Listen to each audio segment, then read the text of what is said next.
Thank you. Can you hear me from this? That's fine, is it? No.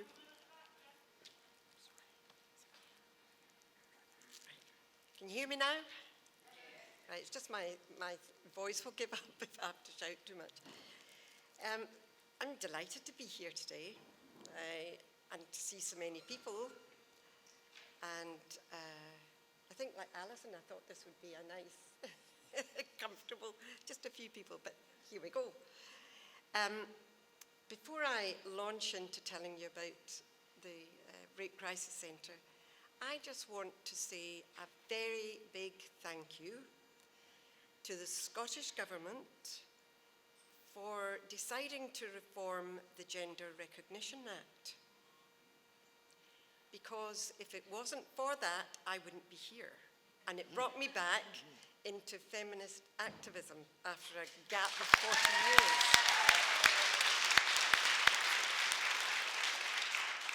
There's not much we could ever thank them for, but we'll pretend that's one of them.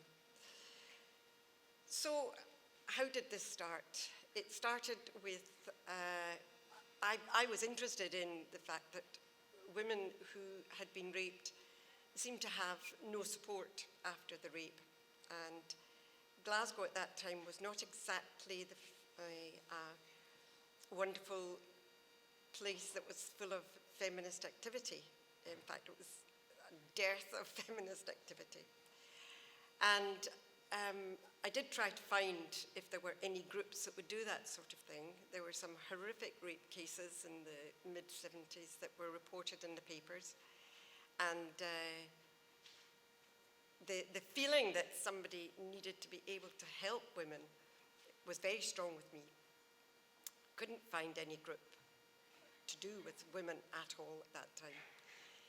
And then just a few months later, my sister-in-law, who took the magazine Spare Rib, any of you remember Spare? I don't know if it's still going, said that she had come across an advertisement. Somebody in Glasgow was looking to see if any women would be interested in talking about rape and how to help rape victims. So it seemed as if it had been actually tailor-made for me, and there was just a first name, Sandy, and her telephone number in the advertisement. So I phoned Sandy, we talked for a bit on the phone, almost sort of doing that little dance that you do to suss people out, you know, what are your views, this, that, and the other. And that was fine. And she said, look, if you're interested, why not come along, and we're meeting at, and she gave me the time and the date, so in her house. And I said, that's fine. And on the appointed day, I went along. And all the way over, I was thinking, this is mad. This is the wrong time to be doing this. I don't know why I'm doing it. Everybody else there will know so much about this subject, and I know so little. Just a feeling I have that I want to do something. And then by the time I arrived, I thought, I'll just sit quietly at the back, I'll say nothing, and I'll make my decision after the meeting is over. Went in, met Sandy, sat down, we talked for a bit. After a while I said, how many other women are coming? And she said, oh, it's just Maggie who's coming. This was the other woman. And I said, are there just 3 of us? And she said, yes, there's just 3 of us. I thought there would be an army. So Maggie came in. She was an absolute force of nature. You couldn't be in a room and not know she was there. And she was very much a let's do this person. And she was well equipped with lots of information. In fact, she came in with bags full of, bulging with books and journals and all sorts. And that was great. We spent the whole evening discussing what we thought constituted sexual assault and rape. And that was quite an exploration for the 3 of us. So I went home absolutely buzzing. This was perfect. This was exactly what I was looking for. Other people that were enthusiastic, wanted to find ways to help women who had been raped. Because there was absolutely nothing in Glasgow at that time, or in Scotland at that time. what happened after that? We had to find ways of getting other women into the group because obviously the advertisement and spare rib hadn't worked. So we did word of mouth. I think that brought one person who was a fourth member. And then we hit on the idea of making up little cards and putting them into shops around certain places and see what would happen. Some shops absolutely refused to take the cards because it had the word rape on it. Rape was a bad word, a nasty word, not very nice, and nobody wanted to talk about it. So we still kept it as with rape on it, and we gradually got a few more people. Once it got to about 8 to 10 people, we moved from Sandy's house to my house, which had one bigger room, and we met there. And then I had to go and have my baby. That was 2 months later after that. By that time, there would be maybe 10, and by the time I got back to the group, which was a couple of months after I'd had the baby, there would be about 10, 15 people in the group. It was great. That was an army to me. That was wonderful. So we spent a lot of time on discussions about society's attitudes to women, and especially attitude to women who had been raped, because nice girls don't get raped. And that was it. That was the line that society took. And it was horrific. And then there were all the myths about rape. Women ask for it. The way women dress. Were they drunk? Were they flirting? Did they know this person? Why were they walking in a road at night by themselves? All of these things, and trying to really fight against the idea that it was all women's fault and men couldn't help themselves. That is what the situation was. Whether it is much further ahead nowadays, I'm not quite sure. Sexual assault, we believe, was on a broad spectrum, with perhaps something like wolf whistling at one end and rape, the ultimate attack at the end. In between, there would be any unasked for touching or groping. But the mic.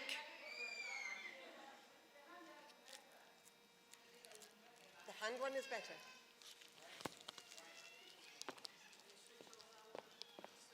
Sorry. Right, can you, no? Is it on? Yeah, you can hear, sorry. Also, another thing that we discussed, no, they're not hearing.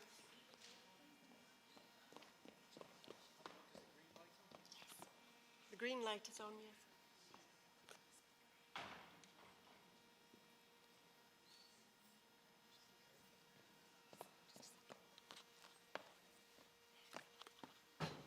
Test, 1, 2.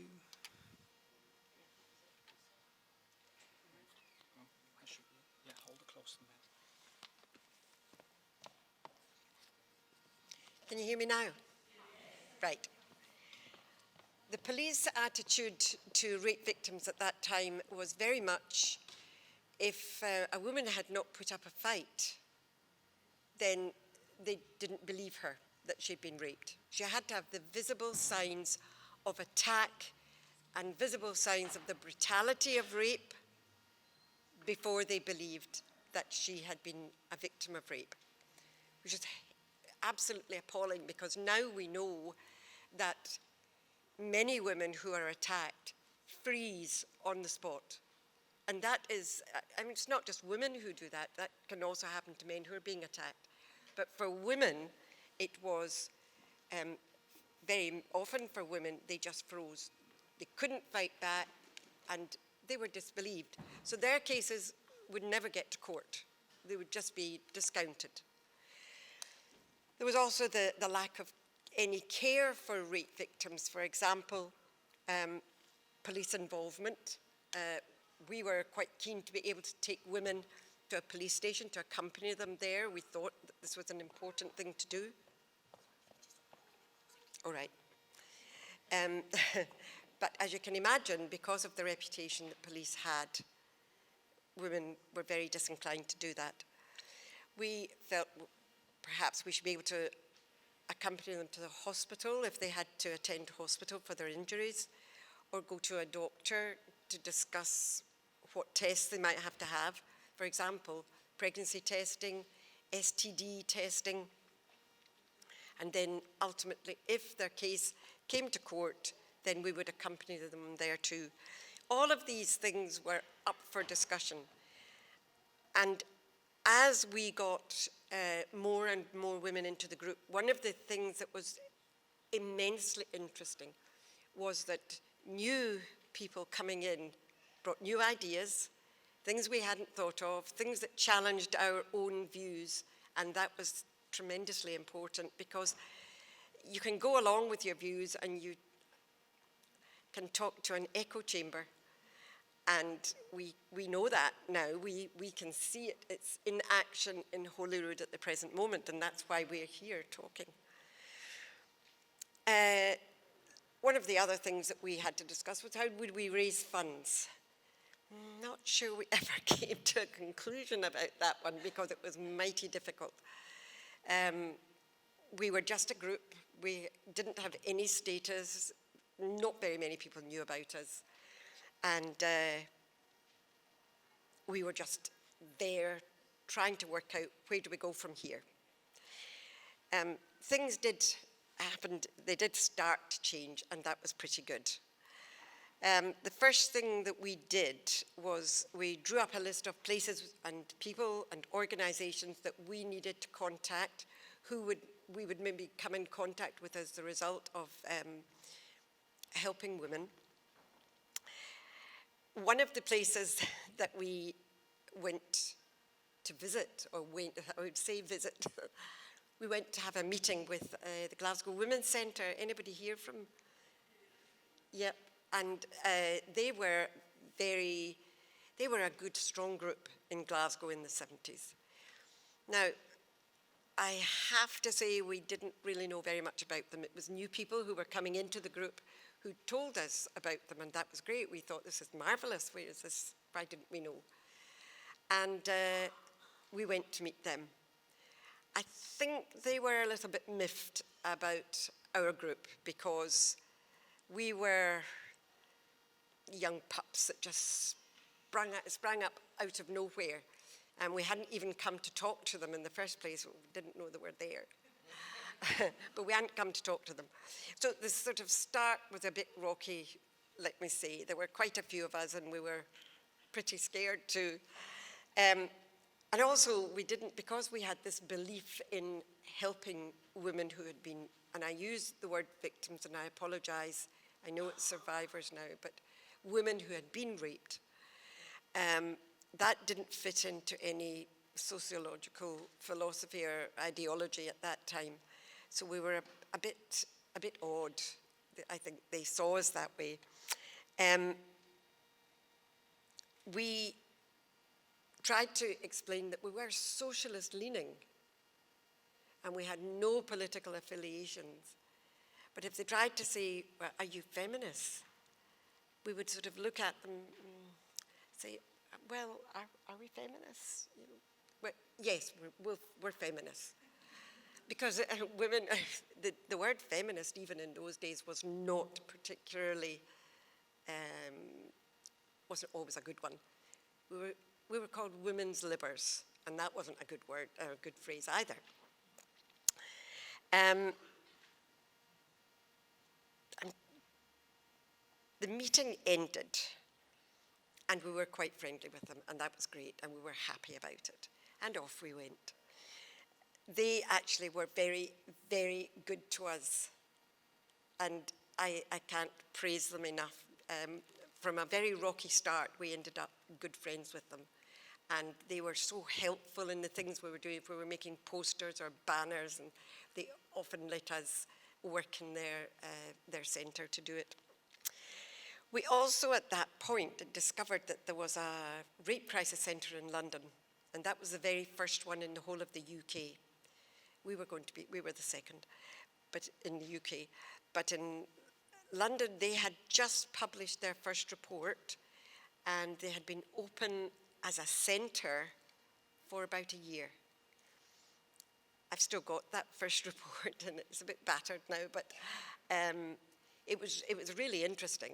We got in touch with them, I think initially by letter, phone calls, and then they sent us this report. And it was a helpful report because it let us see that we were on the right road, where the things we were discussing were the things that they maybe had gone through as well. So that was great. But they were so much further ahead of us that it made us see just how far we had to go and how much work we had to do. And the work we had to do very often was our own learning and our own reading and our own understanding of the topics. Sexual politics was a phrase that those two words put together don't really mean that much unless you get into the nitty-gritty of it and do begin to understand what sexual politics is all about and the imbalance in power between the sexes. So we were busy doing all of these things, reading, trying to get ourselves up to speed, and thinking of what we had to do to campaign and thinking what we had to do if we were going to set up a rape crisis centre. We also met with lawyers. That was a bit far advanced for us, but we thought, well, we'll have them in the back pocket if we need somebody later on. We arranged a meeting with the police, which was something else, I have to say.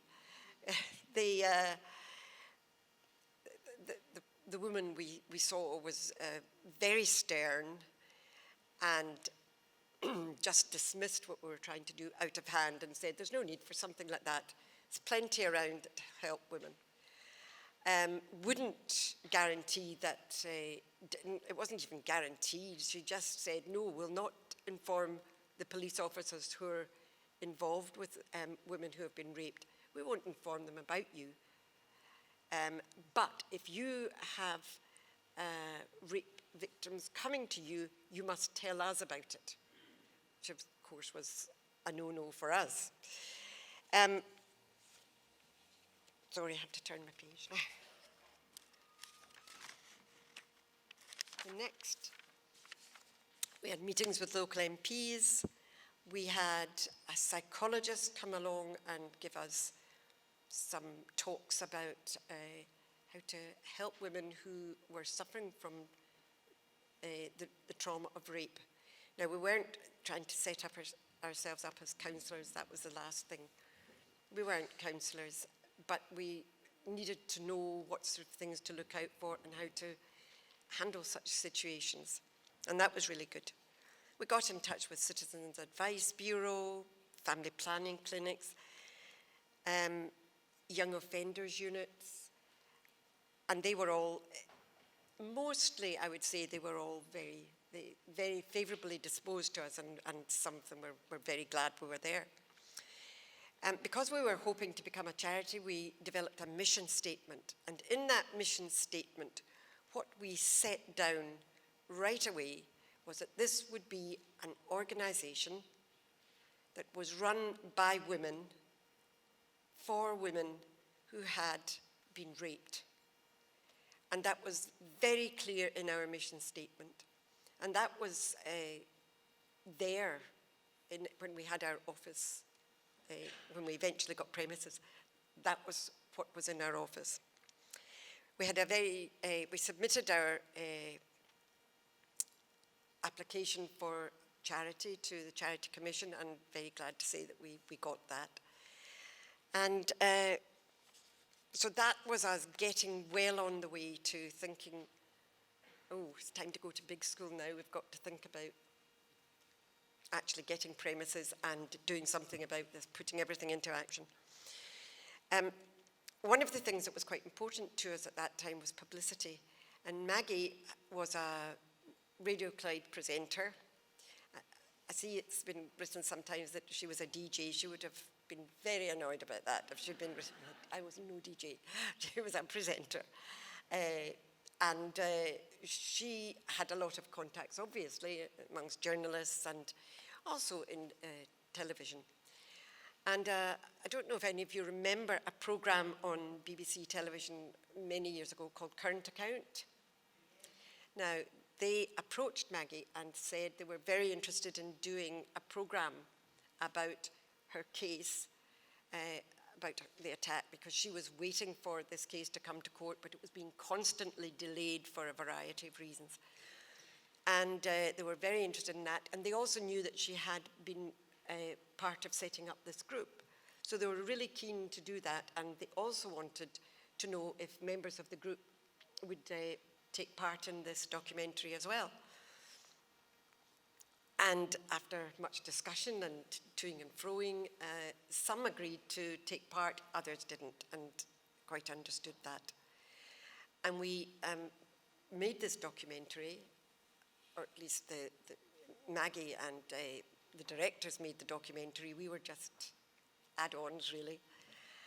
And that brought us so much publicity. It was terrific. And we, by the time we got this, we had our charitable status, and obviously we only accepted donations, and we had a post office box number, we had our charity status number, and a post office box number where donations could be sent. So we were delighted. There were other articles appeared in papers about the rape crisis group, just gradually introducing the fact that we existed, what we did, what we were trying to do, what the aim was, and if women needed help, we were there. So that was great. We were going to be there, I should say. The next thing was premises, and one of our group members, the fourth group member, Liz Cooper, she knew the man who was the head of the Scottish Council for Civil Liberties. Now, I know that doesn't have a very good reputation nowadays, but at that time it was good, and the chap was a great guy. And she had been telling him we were looking for premises, we had no money, so we couldn't pay rent, and who was going to give us the loan of a room to start up what we were trying to do? And he said, well, as it happens, we've got a suite of offices and 2 of the rooms are empty. Do you want to come and have a look? And she said, but we have no money. Oh, that's all right. He said, well, we can sort that out. You won't pay any rent till you get donations, and once you get donations, you can pay your rent. Well, we'll make it about. And I think we ended up paying a peppercorn rent, really, to him, or to SECL. We went to see this. One was a very large room, obviously not as big as this, but it was a large room. And the other was a room at the back, which was a little office-type room, and that is where we had our office for most of the time. But the larger room could be used for a different type of activity. So we were delighted. We got a key to the premises, and now the crunch came. We actually have to do this. There's no more talk. Let's get it done. We set up a rota of 2 women, always 2 women to be in the office 3 evenings a week, something like Monday, Wednesday, Friday, and between the hours of 6 and 10. The premises were in Holland Street, which is at the lower end of Suckyhall Street, if anybody knows Glasgow. I think it's the far end. I think it's probably quite near the King's Theatre. I can't quite visualise it just now. Anyway, it was dark. It's a dark street at night and in winter. It does lead on to Suckyhall Street at one side, and I can't remember the name of the other street on the other side, but it wasn't brilliant. The lighting in it wasn't great either. But since nobody else was rushing to offer us premises, we decided that this is lovely, this is great, yes, we'll do that. So we developed that rota, and we wanted to keep the address very quiet. and we didn't want people to know where our address was for our protection and for the women's protection as well. And I think, as I recall, initially when we were to see women, we arranged to meet them somewhere away from the office. And then once we had met them and verified who they were and we were comfortable with it, we would take them back to the office. Obviously, they knew what we were going to do. So that was fine. The importance of confidentiality it can't be overstated. We had to keep the women's confidence. We had to let them know that what they told us would be confidential, that we weren't going to be discussing it with anybody else. If they didn't want to go to the police, we wouldn't force them to go to the police. But all the things that I mentioned earlier that we had been discussing about what we were trying to do, we were going to try and put into action. We were going to accompany them to the hospital, accompany them to the doctor, any of the other things that we talked about. And we also were very aware that as women ourselves, we would have a pretty harrowing time of listening to women who had been raped, and that was something we needed to be very, very careful about. What do we do? Do we take that on ourselves? Do we keep it into ourselves? And so what we set up was a way of being able to talk with one another without disclosing any of the confidential information, but we were able to talk with one another and not just unburden, but to share, and for somebody else to listen and also to help if we needed help with a particular situation. After the police had said, or the police, she was a chief inspector that we met initially, had said no, police would never help us at all. I was in the office one night, and obviously the lights were on and shone outside, and police officers that were passing came to the door, rang the bell because it was a close bell. And I went to the door and they said, we're just passing and we see there's a light on here. Who are you and what are you doing? And so we explained who we were and what we were doing, and could we just come in just to check? It's quite important we check that there's nothing untoward going on. So they did that, and we offered them a cup of tea, sat down, had a chat, and that turned out to be absolutely amazing, because they couldn't believe what they were hearing, what we were trying to do, and what our thoughts on rape were, rather different from theirs. They challenged us, we challenged them, but that came to be, I wouldn't say a regular occurrence, but obviously word had got round them that they could get a cup of tea with us, but for the price of a cup of tea, they also had to stand up to what we were talking about. So it was win-win. And they took our number, and as they were leaving, they said, I wish we had known about this a few weeks ago. We had a terrible case, and just people like you to help the woman would have been wonderful. Just to have a phone number to give her and to tell her to go along. And that was lovely. The fact that I still remember it, it was lovely. It was heartening and so on. They also said, sort of thing you're telling us about should be taught at Tullyallen, the police training college. I don't think it ever has. Things did change over the years with the police, because I had quite a lot of contact with them afterwards in other areas, and they had changed quite considerably. You might not think so, but compared to what they were like initially, they had changed quite considerably. Now that's as far as I'm going to go with the setting up of the Rape Crisis Centre. I don't know how much time, am I all right for time? Yeah. All right. I'll just do a run through. I want to touch on the GRA and rape crisis. There was no such thing as transgenderism in the 1970s. It wasn't an issue, it wasn't thought about, wasn't known about, and we didn't think about it. And as I said earlier, our founding principle was by women, for women. No men were going to be allowed on the premises during the time we'd be seeing rape survivors.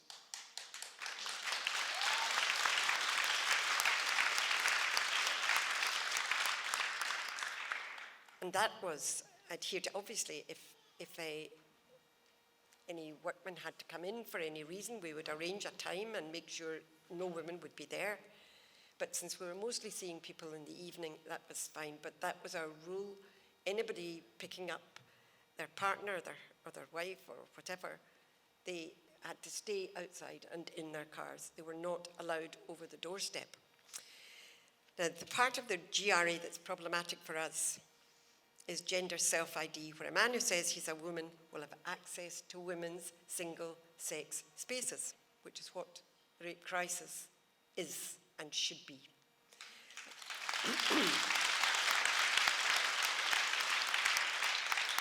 I think most of us will agree that a centre that deals with traumatised women, women who've been attacked and raped,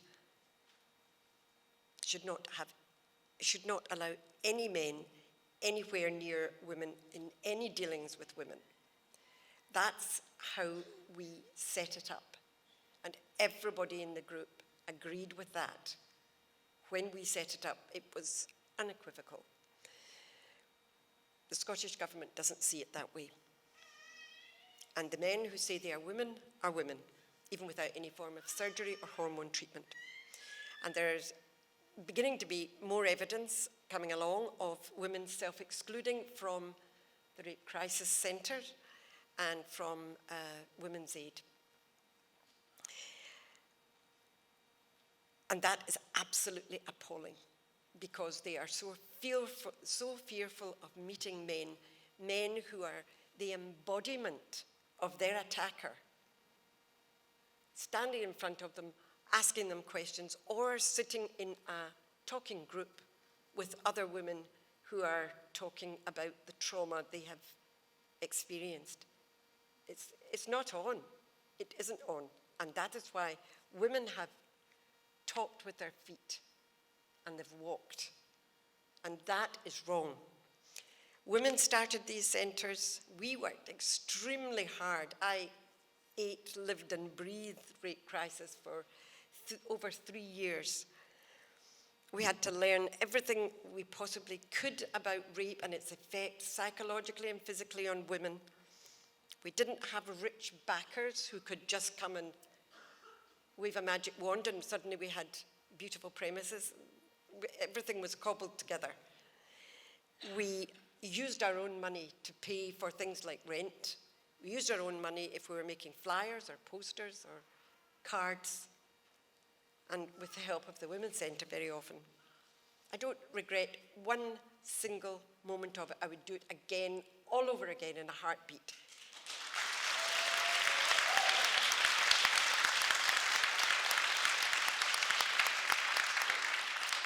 But what I will not accept is that men can walk in and take over an organisation that was made by women, for women.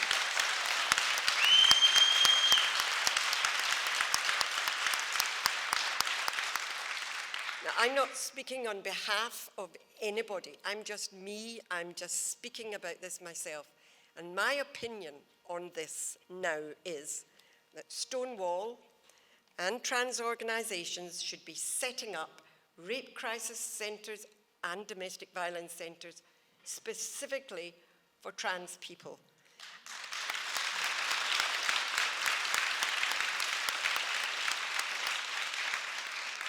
And they should be employing people who have the knowledge and expertise that's required.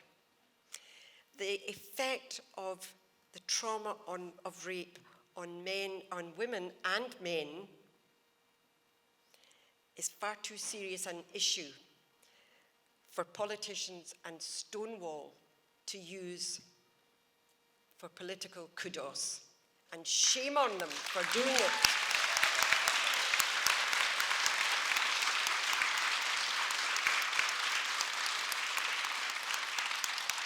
Thank you.